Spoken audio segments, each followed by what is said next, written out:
Salut à tous, c'est François de Synthetic Horizons. J'espère que vous allez bien. Aujourd'hui, on va s'intéresser à un super pouvoir, peut-être le super pouvoir numéro un que nous donne l'IA générative, c'est le pouvoir du RAG. Le RAG, Retrieval Augmented Generation, vous en avez sûrement déjà entendu parler, peut-être que vous le pratiquez aussi vous-même. C'est simplement la possibilité de brancher une IA directement sur une base de données, une base de connaissances, imaginez des millions de textes, et de demander à l'IA finalement de fouiller à votre place ces textes et de vous sortir une réponse étayée à votre question en rajoutant également des citations. Alors le cas pratique qui va nous intéresser aujourd'hui, c'est un article écrit par Akari Asai, qui est une chercheuse de l'université de Washington, qui travaille également chez Meta. Et je trouve que cet article est très très intéressant parce qu'il encode un petit peu toutes les bonnes pratiques et il met en relief toutes les difficultés qu'on a à produire un RAG qui fonctionne.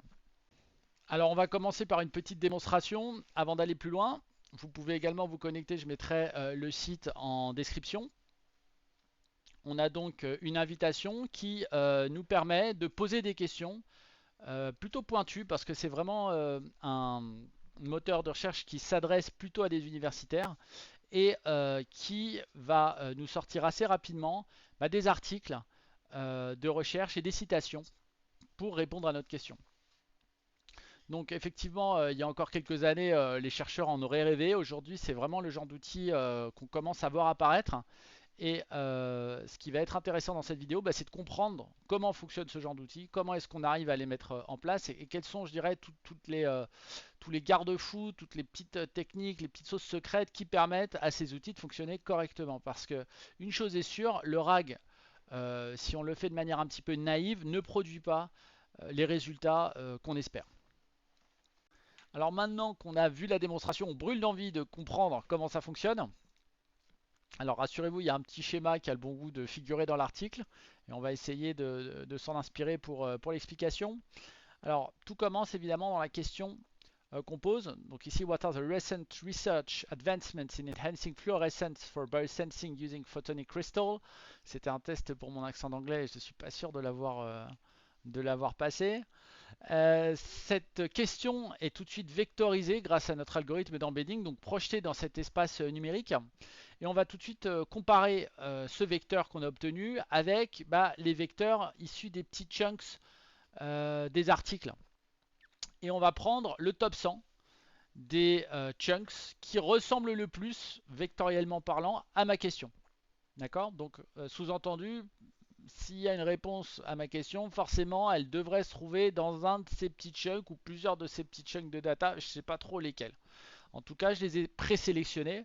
Une fois que je les ai présélectionnés, je vais les envoyer dans un re-ranker. Alors le re-ranker, on l'a abordé dans une vidéo précédente, c'est simplement un outil qui permet de, sur la base de ces 100 chunks que j'ai envoyés, finalement choisir peut-être une vingtaine qui ont spécifiquement plus de chances de contenir la réponse. D'accord? On rentrera un petit peu plus dans le détail par la suite.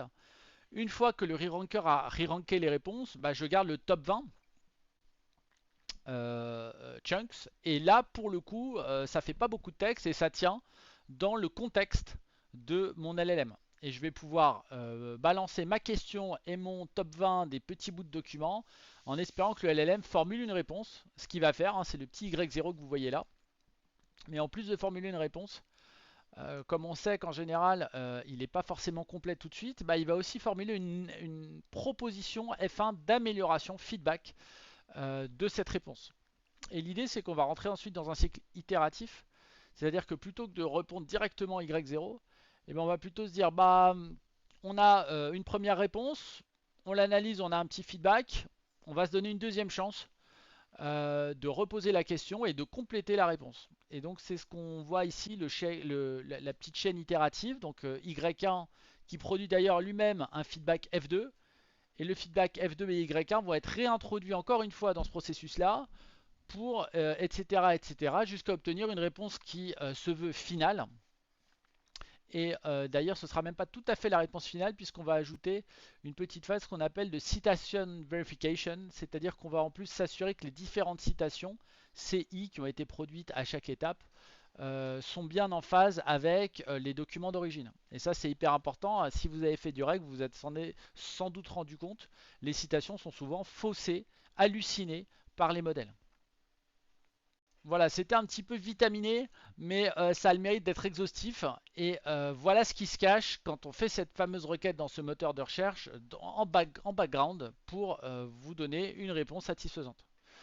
Donc on résume, vectorisation, similarité, re-ranking, et ensuite processus itératif de réponse avec feedback et citation, et in fine vérification des citations. Ok. Bon, maintenant qu'on s'est dit ça, on va essayer de comprendre à chaque étape pourquoi ces ingrédients ont été nécessaires. Et on va commencer par le premier, c'est-à-dire l'intérêt d'avoir un retriever qui soit fine-tuné. Alors fine-tuner, qu'est-ce que ça veut dire? Ça veut dire que de base, quand vous prenez un algorithme d'embedding, de base, il a peu de chances d'être pertinent dans le cas d'usage qui est le vôtre. Je donne un exemple. Imaginez que je veuille faire du RAG pour des recettes de cuisine et je vais vouloir projeter numériquement une recette de forêt noire, hein, donc le gâteau au chocolat avec les fruits rouges, délicieux. Eh bien, le problème, c'est que si j'ai un algorithme d'embedding standard, bah, il y a plus de chances que la forêt noire pour lui ce soit une région d'Allemagne qu'un délicieux gâteau. Et le problème, c'est que du coup, toutes les analyses sémantiques vont s'en trouver un petit peu faussées et il ne saura jamais très très bien si je parle de géographie ou de gâteau, parce que le modèle, lui, finalement, il connaît que des nombres. Il n'a pas de bon sens au sens humain du terme. Alors on comprend donc pourquoi la première étape finalement au niveau de ce retriever pardon, se base sur un algorithme d'embedding qui a été fine-tuné, c'est-à-dire spécialement réentraîné sur un contexte d'article de recherche. Maintenant le re-ranking.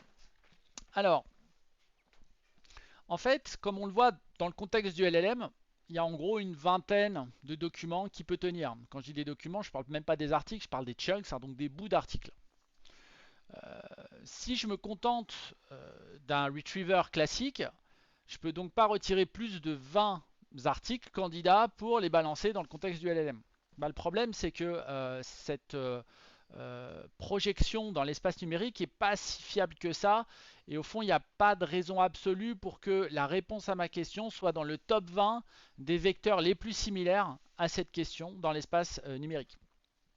Donc, l'idée de ce re-ranker, c'est quoi? C'est de se dire, plutôt que de me forcer à prendre juste 20 documents, je vais en prendre par exemple 1000. Et derrière ces 1000, je vais les balancer dans un petit modèle avec la requête. Et ce modèle, il sera spécialement entraîné à sélectionner des documents intéressants par rapport à une requête donnée. C'est ça un re-ranker. Et donc, à partir de ces 1000 documents qui ont des chances de contenir la réponse, plus ma requête, je vais obtenir une vingtaine de documents qui, eux, auront une bonne chance de contenir la réponse. Voilà. Et on appelle ça un re-ranking puisqu'il réordonne en fait, il donne un ordre à mes documents en termes de pertinence. Voilà. Donc, ça, c'est sur la partie re-ranking. Ensuite, on va aller vers le processus de feedback. Alors ça, c'est hyper important. En fait, vous l'avez sûrement remarqué quand vous travaillez sur des modèles de langage, la réponse n'est jamais exactement la même, même si vous posez deux fois la même question. Et en fait, il y a toujours cette espèce de variabilité. Et le fait de pouvoir demander au LLM de lui-même analyser sa réponse et communiquer ce qui ne va pas, ça a une chance de progressivement vous amener vers une réponse complète. Donc c'est pour ça qu'on a ce processus itératif avec cette création à chaque fois de feedback. Et in fine d'ailleurs, et elle le montre dans l'article, hein, les performances sont augmentées pas significativement, mais de manière en tout cas certaine. Et sur le sujet des citations, évidemment l'idée, surtout quand on fait de la recherche, c'est d'avoir des citations qui soient précises quand on pose des questions comme ça sur des articles. Le fait est qu'il y a très peu de modèles aujourd'hui qui sont capables de donner des citations relativement précises sur ces sujets-là. Et donc l'idée de tout ce travail-là, c'est justement d'arriver à précisément sortir des citations dont on va en plus vérifier la pertinence in fine dans cette dernière étape pour s'assurer que tout ça est cohérent. Voilà. Donc j'espère que c'est plus clair pour vous sur toute cette chaîne d'inférence qu'on appelle pour obtenir le résultat à la petite question que j'ai posée sur la démo. Alors produire des schémas compliqués d'inférence c'est bien beau, mais est-ce que ça se justifie scientifiquement parlant?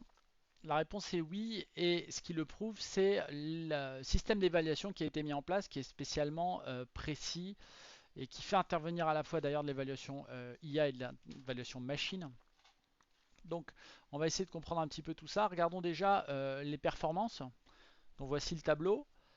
Alors, pour simplifier, on a, je dirais, plusieurs séries d'expériences réalisées sur plusieurs types de cas d'usage. Donc, en ligne, vous avez les expériences.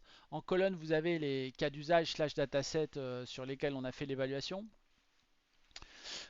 Les métriques, on en a deux pour l'instant. La correctness, qui est, on va dire, la qualité globale de la réponse par rapport à la question, et la métrique sur les citations, c'est-à-dire la qualité des citations, à quel point est-ce qu'elles sont hallucinées ou pas. Euh, Parmi les expériences, donc il y a trois grandes expériences qui ont chacune trois sous-expériences. On va essayer de comprendre ça rapidement. Alors la première expérience mesure peut-être l'apport principal de l'article, c'est-à-dire la performance du modèle OpenScholar, qui est en fait un Llama 3 8B fine-tuné avec toutes ces données et toutes ces techniques. Euh, alors pourquoi est-ce qu'il y a trois sous-parties? Le premier c'est un Llama 3 8B standard sur lequel on n'a rien fait de particulier. Le deuxième, on a rajouté une technique de RAG basique, on va dire, sur ces 45 millions d'articles. Et le troisième, c'est toute la chaîne d'inférence qu'on a décrite ensemble et plus le fine-tuning du re-ranker et du bi-encodeur. Donc, ça, c'est l'expérience numéro 1. Expérience numéro 2, c'est la même chose avec un Llama 370B, mais sans fine-tuning à la fin. Juste le pipeline d'inférence qu'on a décrit, mais sans amélioration particulière des algorithmes d'embedding ou de cross-encoding. Et pour finir, la même chose avec GPT-4o, sans fine-tuning aucun, mais avec une technique de RAG. Alors, ce qui saute aux yeux tout de suite, c'est que le modèle 8B, qui a beau n'avoir que 8 milliards de paramètres, là où un GPT-4o en a plus d'un trillion, et finalement il est plutôt très costaud, puisque vous voyez en termes de correctness, typiquement sur ce dataset PubMed, il est déjà au-dessus du même schéma d'inférence, mais avec GPT-4o. Et sur la partie citation, finalement, il n'est pas si loin. D'accord. Même chose sur les autres datasets, voire même dans le cas de Computer Science, ici il est carrément au-dessus en termes de citation que du GPT-4o. Donc je trouve que c'est quelque chose d'extrêmement déroutant, mais ça montre aussi à quel point il est intéressant de travailler sur des petits modèles open source qui coûtent d'ailleurs pas très cher à entraîner dès lors qu'on a de la data de qualité pour les fine-tuner. Et il y a autre chose, je dirais, une autre leçon qu'on peut tirer de tout ça, c'est que quand vous faites du RAG sans vous donner la peine d'aller améliorer le retrieval avec du re-ranking et avec tout ce process de vérification in fine, on est quand même nettement moins bon que quand on le fait. Et là, c'est ce que vous voyez en comparant les deuxième et troisième lignes de chaque expérience.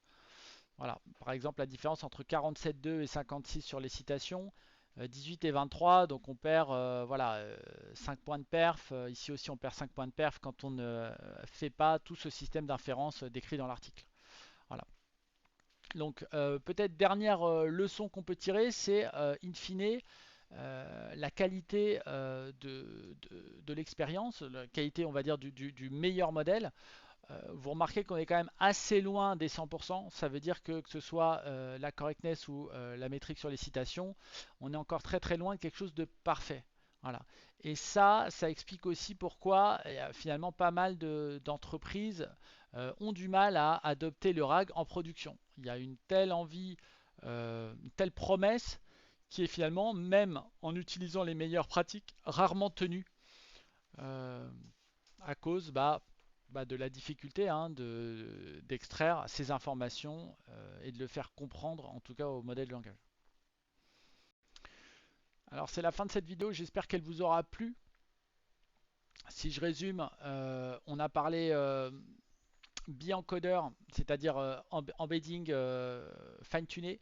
On a parlé re-ranking fine-tuné. On a parlé algorithme itératif de vérification et de feedback pour enrichir progressivement les réponses. Et on a parlé de vérification des citations pour s'assurer que les citations sont correctes. Donc tous ces quatre composants, ils ont le mérite d'être absolument transverses dans leur utilité à tous les cas d'usage de RAG, et pas que dans ce cas précis.